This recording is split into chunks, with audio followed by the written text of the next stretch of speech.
Now, as I was choosing a song for March, I was sitting here and I was looking at all the songs that came out in March, and I was looking at all my faves and everything, and I was like, between Fly by GOT7 or Letting Go by Day6. I sat and I listened to both songs, and I was just listening and listening and listening, and I was like, I gotta give this to Day6, because how am I not gonna give it to Day6? Because JYP won't give it to fucking Day6. Nobody else gonna give it to Day6, because I took it upon myself to give this to Day6, because Day6 deserves it.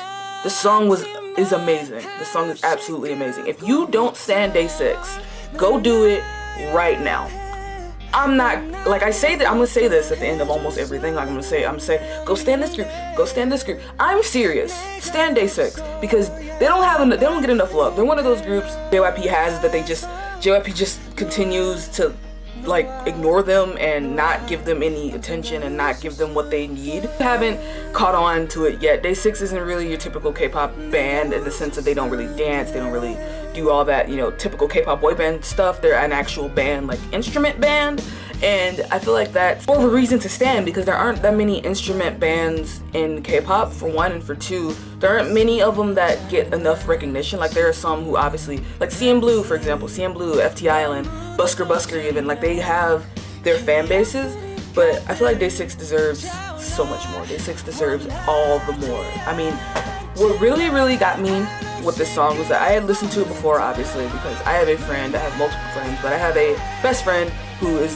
Day6's #1 stan, so I literally couldn't go without standing Day6, without, like, as long as she was my friend, I had to stand Day6, so, but it really shook me, it really hit me. Went to KCON this year, and Day6 was at KCON, and while you're at KCON, they obviously play all the songs of the artists that are there, and I remember hearing Letting Go about 600 times, and as I was sitting there listening to it, like I'll be sitting down and, you know, song will be playing, and I'll be listening to it, and I'm like, man, I'm really feeling this song. Like I'm so into it. Like I remember sitting down and waiting for KCON to start, and they played the music videos, and Letting Go came on, and I was just sitting there watching the video like, damn, what a bop. Like fuck, this song's really good. This song's really fucking good. Final words. I don't want to ramble on for too long, because I could go on and on about how much love and respect and everything that Day6 deserves, because they really deserve a lot of it, and that's the reason why I put them so high up on my list. They're literally on my top 5, honestly, because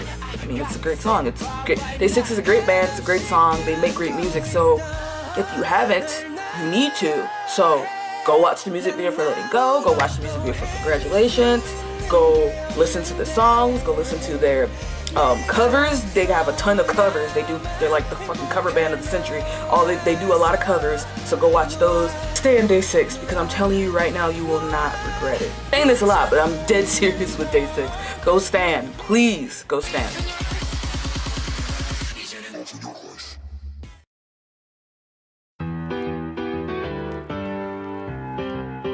With the first song of November, number 4 is Playing with Fire by Blackpink. I had to put Blackpink on this list at some point, and with how difficult it was for me to choose an August song, I really had to sit here and think, and I was like, which song do I like better? Do I like Whistle better, or do I like Playing with Fire better? And I like Playing with Fire a lot better. Honestly, it kind of grew on me. It had to grow on me at first, because if you saw my reaction, I was saying I felt it, like I was saying like, yes, this is my song, I'm feeling this, but I wasn't really as into it. I don't know if you could tell, but I was really not that into it. But like as I listened to it more, I was, yep, I'm really feeling this song. Like I'm really feeling this song. And one of the main reasons why I'm feeling Playing with Fire so much is that I said this a lot. When Blackpink first debuted, I feel like Boom Baya wasn't really a Blackpink song. I feel like Boom Baya was a YG song. It sounded like a song from YG. And Whistle was a little bit better. It sounded a little more like something with Blackpink's flavor. Still sounded like a YG song. I feel like with Playing with Fire and Stay, with Square 2 in general, these are more Blackpink sounding songs. Like I feel like they're really coming into their own as a group, as their own sound. Like they're sounding like them instead of just sounding like your typical average YG group, you know? I had to put Playing with Fire on this list because I've been trying to learn this dance ever since it came out, honestly. I've been trying to learn this dance, and it's been on repeat ever since, because obviously trying to repeat the dances and everything, trying to repeat the moves. I have to listen to the song a lot, and as I listen to the song more and more, I'm just really appreciating the song more and more. One of those people who decided that you weren't gonna stan Blackpink just because they're a YG group, and you're like, oh, they'll have enough stans. Blackpink is a little different for me. I feel like Blackpink are like they're like fishes in Shark Tank, in a Shark Tank, you know, like in the Shark Tank that is YG, where they come out with all these like hardcore badass like groups that they seem like really intimidating.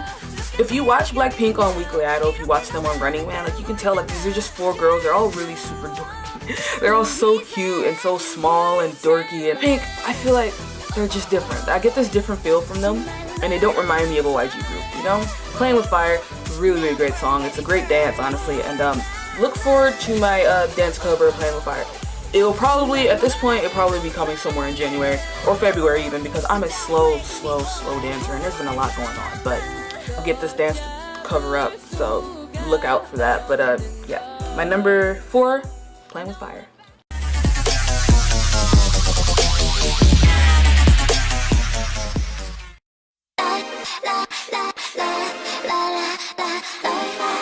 My number 3 choice is September 7th release, Russian Roulette by Red Velvet. Honestly, I feel like this is one of Red Velvet's best songs. If you saw my reaction to it, you saw that I was really feeling it. This is a personal list, so I'm going to tell you guys, you're going to find out a lot of stuff about me. So, me personally, I really like synth pop. I guess Wikipedia labeled it as synth pop, but it sounds more like an 8-bit kind of song.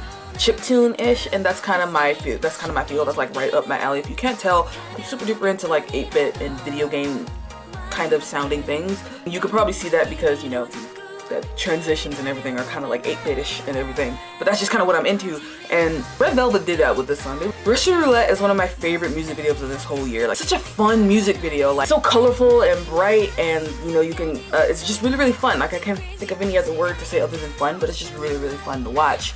The I had a commenter in my reaction to Red Velvet trying to kind of explain to me what the plot of the music video was, because I didn't get it at first. But basically, it's like they're all fighting for love. They're all fighting for the affection of this one person. So, you know, in the music video, it looks like they're all trying to kill each other.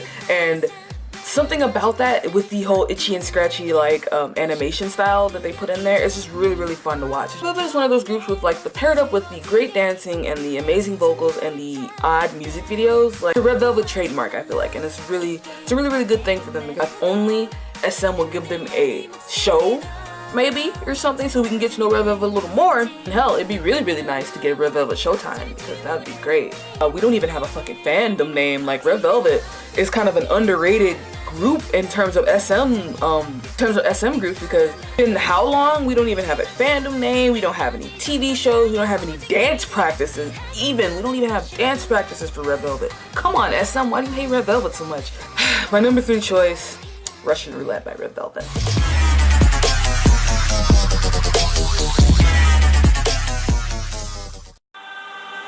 This is my original pick for October, but Bulldog kind of muddied that up a little bit, and I had to put Bulldog on this. I had to put BTS on this list, because fucking BTS.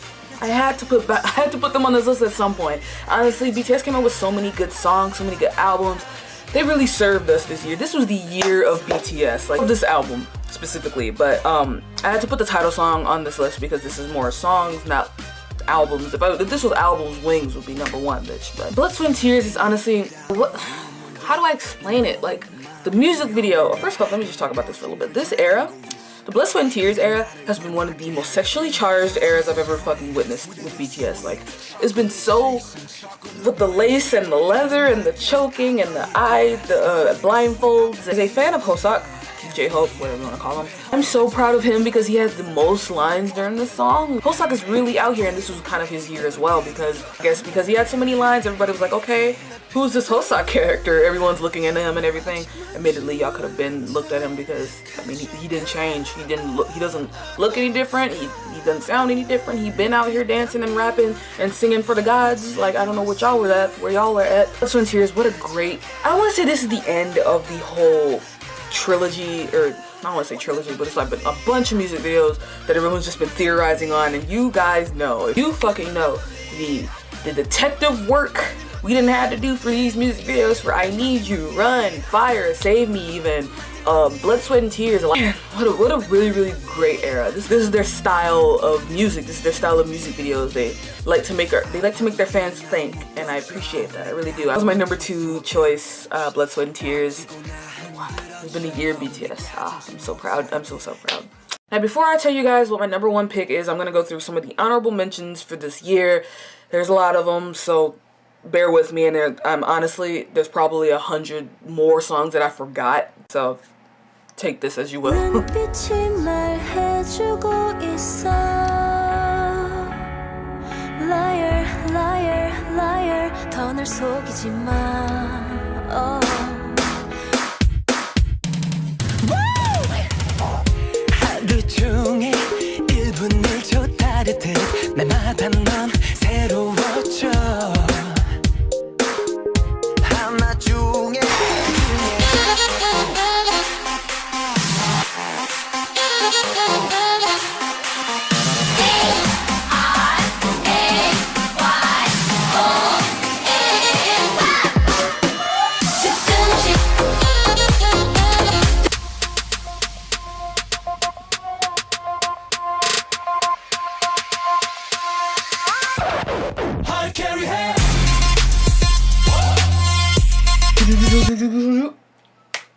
Number one.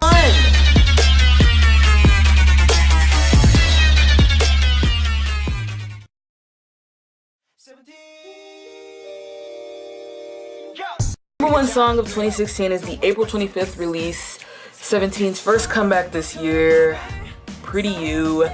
Now, I'm gonna talk to y'all for a little bit. I really did not start standing 17 until after I saw them at KCON.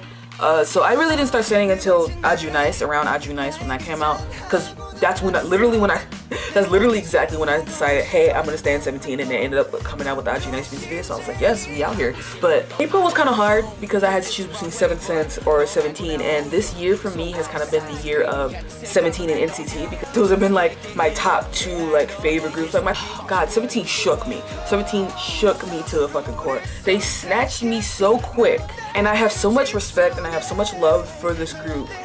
They instantly became like my ults, like so quickly within like the year. They just became my ults. They became my ultimate favorite group. And I have so much love, I have so much respect, I have so much, I don't know, I just have so much, I'm just bursting with love. Like, I love 17. They produce their own songs, they choreograph their own music, they songwrite their own stuff. Like, it's all them doing it, and you can really tell with their music, you can tell that they worked hard on this. They worked to make this. When I listen to Pretty You, it's this feeling of happy. Like, I can't really explain it without sounding super duper sappy, and I'm not very good with vocabulary unless I have Google with me.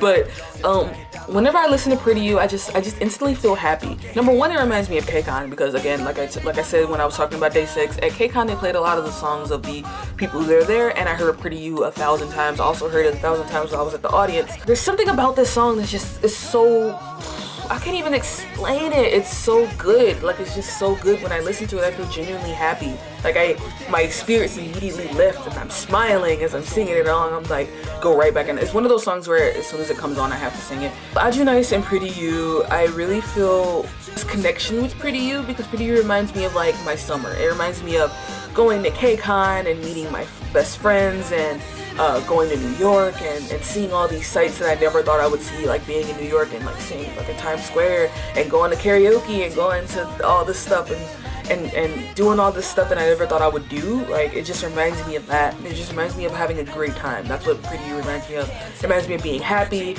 being with your friends, just being in a great mood, just being happy and loving life. That's what Pretty You reminds me of. And honestly, this year, 2016, was kind of a really, really shit year. It was a really horrible fucking year. It was a horrible year. But Pretty You just kind of made it that much better. Like, it just made me happy. It made me be happy to be here. Like, all the times that I was like, man, I'm not feeling this year. Like, I'm so out of it. I'm so done. Honestly, like, I can be sad and I listen to Pretty You and I'm just like, you know, things will be okay. Life will be okay. It'll be a little hard. It'll be a little rough. You might have to struggle to get through some stuff. Life isn't perfect. Nothing's ever easy. But Pretty You just kind of makes it a little easier for me. It just makes life a little easier to handle. So, yeah, that was my number one pick. Pretty You by 17. That was my top 12 K-pop songs of 2016. If you saw me looking down, by the way, in this video, it's because I have my notes. I had to write down my notes on here so that I know what I'm talking about and that I don't, you know, ramble on forever and ever and ever. So I'm sorry if you guys saw me looking down. But Again, you are 100% free to disagree with this list. If you aren't, I'm pretty sure there are going to be some people who are not okay with my #1 pick. That's completely and totally fine. You know, everyone's entitled to their own opinion. So feel free to leave your own list in the comment section below. Let me know what you guys figured the best song of 2016 was. Let me know if you guys agree with any of my honorable mentions, anything else on this list. If I missed any song that you felt like should have been on this list, let me know in the comments. Just let me know. Give your own list. Do what you want. Do what you want. I mean, we're free to do what we want on the internet, right? If you like the video, you should like the video. Like I said, it's on all my videos because I'm sure we have any insight. And if you're interested in following my social medias, I'll link those in the description box below. I'm the most active on my Instagram, my Twitter, and my Snapchat. So go follow those 3 things if you would like. And if you want to see more videos from me, if you want to see more top 10s, top 12s, whatever from me, make sure you hit that subscribe button down below so that you'll be notified for when I do upload new videos. And if you if you like this video, it would really help me if you liked this video. Like, I'm not kidding. Please like this video and comment and let me know that you guys liked it, because I worked so hard to do this video. Like, I really wanted to get this up before Christmas, but at the rate that I'm going, it'll probably be up Christmas Day, if not the day after. I wanted to get this up before January, but I worked so hard on this video, guys. Like, I'm not kidding. Just to show you guys my process, I went through every month and I sat and I like brainstormed about which songs I liked the most, which songs I liked the least. I went through all my honorable mentions. These are all of my honorable mentions written down. I hand wrote these. I wrote down the list and I did all this other stuff to make sure I talked about certain things. I wrote down every little thing that I could just to make sure that this list was good, because this is kind of a big project for me. I really don't make structured videos like these, and this is kind of my first step. And I really just, this is like my first thing, and I really just want you guys to like this. Like, I really hope that you did enjoy this, because again, I worked really hard on it. Oh God, you guys really don't know how hard it was.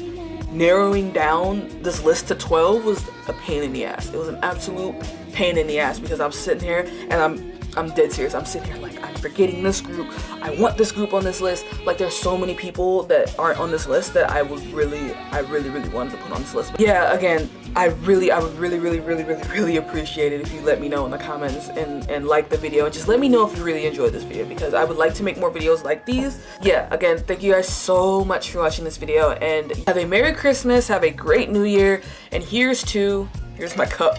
Here's to having a great 2017, hopefully. I'm just hoping for the happiness and joy for everybody. So, yay. Yay, let's end this on a happy note. Bye. Bye. I'm doing this, but you guys can't see it, so I'll just do it that way. I'm throwing hearts. Alright, I'm gonna turn the camera off early this time, because usually I talk a little bit, but I'm not gonna talk today because my throat is dry. And I'm stressed.